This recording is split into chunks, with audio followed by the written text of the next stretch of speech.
जो आई आज है, लेकिन इस पर गूंज आपको आगे भी सुनाई पड़ेगी। आज हरियाणा के मुख्यमंत्री नायब सिंह सैनी ने फिर से कार्यभार संभाल लिया। अपराधियों को चेतावनी भी दे दी कि कहा कि या तो सुधर जाएं या फिर प्रदेश छोड़ दें। लेकिन खबर इससे भी बड़ी आई। आज नायब सिंह सैनी ने कोटे में कोटा का नया प्रयोग कर दिया है। दलितों में भी जो दलित पीछे रह गए हैं, उन्हें आगे लाने के लिए अनुसूचित जाति के तय आरक्षण में वंचित दलितों के लिए कोटा निकालने का फैसला किया है। यानी आरक्षण के भीतर भी कोटा लागू किया जाएगा ताकि आरक्षण का लाभ उसी वर्ग के ज्यादा जरूरतमंद लोगों को मिल सके, जिसका विरोध मायावती ने किया। ये पहली हमारी कैबिनेट की बैठक थी। माननीय सुप्रीम कोर्ट के उस फैसले का हमारी कैबिनेट ने वो सम्मान किया है जो एससी में वर्गीकरण का मामला था।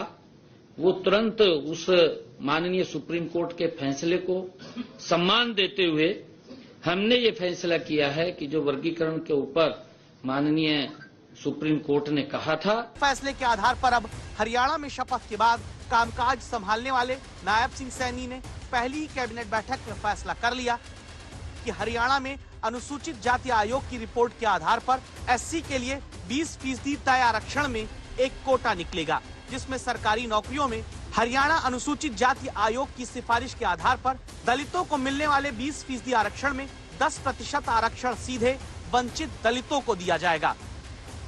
इसी के बाद मायावती ने सबसे पहले सवाल उठाया है। कहा है कि हरियाणा सरकार का फैसला दलितों को आपस में लड़ाने के लिए है। मायावती ने हरियाणा सरकार के फैसले को दलित विरोधी ही नहीं बल्कि आरक्षण विरोधी बताया, लेकिन कांग्रेस घुमा फिरा कर बात कर रही है।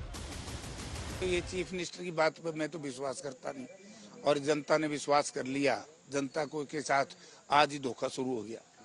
ऐसे ड्रामा करने से ठीक है, बाय डिफॉल्ट कई बार ऐसा हो जाता है, कई बार हो जाता है, लेकिन जनता देख रही है, जनता समझ रही है, तो ये फॉरएवर थोड़ा ही है। इस फैसले पर कांग्रेस सीधे नहीं बोलेगी, क्योंकि अभी वो फैसले को समझेगी, जमीन पर उसका असर देखेगी। लेकिन सवाल ये है कि चिराग पासवान को यह फैसला मंजूर है, क्योंकि सुप्रीम कोर्ट का फैसला आने के बाद दलितों के आरक्षण में सब कोटा निकालने का विरोध सबसे ज्यादा खुद चिराग पासवान ने किया था।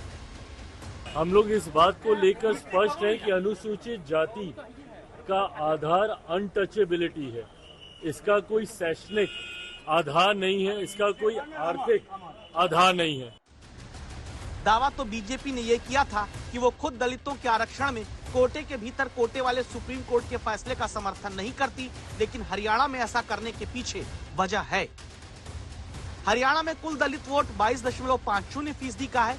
इसे दो भाग में बांटें तो 8.5% वोट दलितों में थोड़ा सबल जातियों का है। बाकी 14% वंचित दलित जातियों का वोट है, जिन्हें पहले ही बीजेपी ने डिप्राइव्ड शेड्यूल कास्ट का नाम देकर कई ऐलान किए थे। हरियाणा में दलितों की 17 आरक्षित सीट में 9 वंचित दलित वर्ग को ही बीजेपी ने टिकट दिया था।